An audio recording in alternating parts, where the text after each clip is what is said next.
need a hobby when you get close to retirement. We have train land to come to, I guess, so we'll come up and socialize and work on the trains, and then if the grandkids come up, we'll run them around in circles. Okay, there's a couple of us, John Pemberton and myself.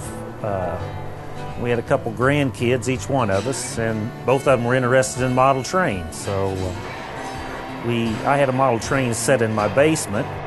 My oldest grandson, Griffin, he really got into it. We'd go to Timmy's house and we could watch the Chiefs play football, and Griffin and Timmy's grandson would play for hours. We didn't have to babysit, we didn't have to do anything, just watch football. So that's when we decided we were going to build our own railroad, and it turned into this.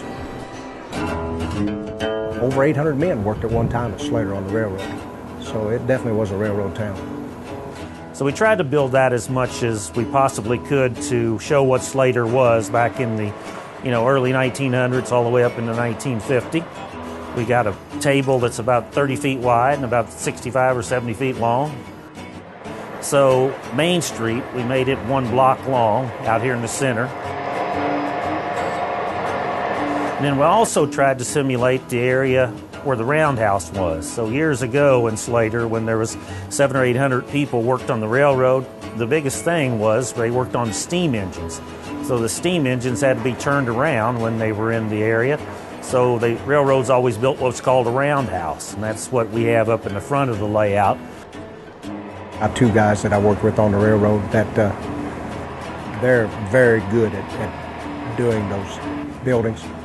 So they're the most detailed buildings by far, but they spend months doing them.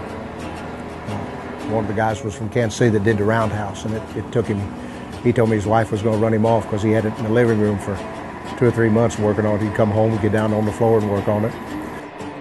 A lot of those areas, are the roundhouse area and everything, has been gone for 40 or 50 years. So the best way to do that was we just went back into some of the old archives at the newspaper. Our City Hall had some photos, and we tried to make them as close to those photos as we possibly could.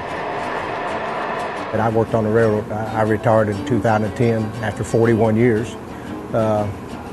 Both my grandfathers worked on the railroad here at Slater. One was an engineer, one was a boilermaker. And trying to recreate some of that. As you can see, Slater's not what it was, but when you come in here, you can kind of go back in the past and enjoy it. Having John Wayne as a good friend that had been on the railroad all of his life, and he knows all the niches of what we need and what to do, and I try to put it all together. So, to be quite honest with you, the day I retired off the railroad, I never thought that I'd ever do anything like this. Not in my wildest dreams.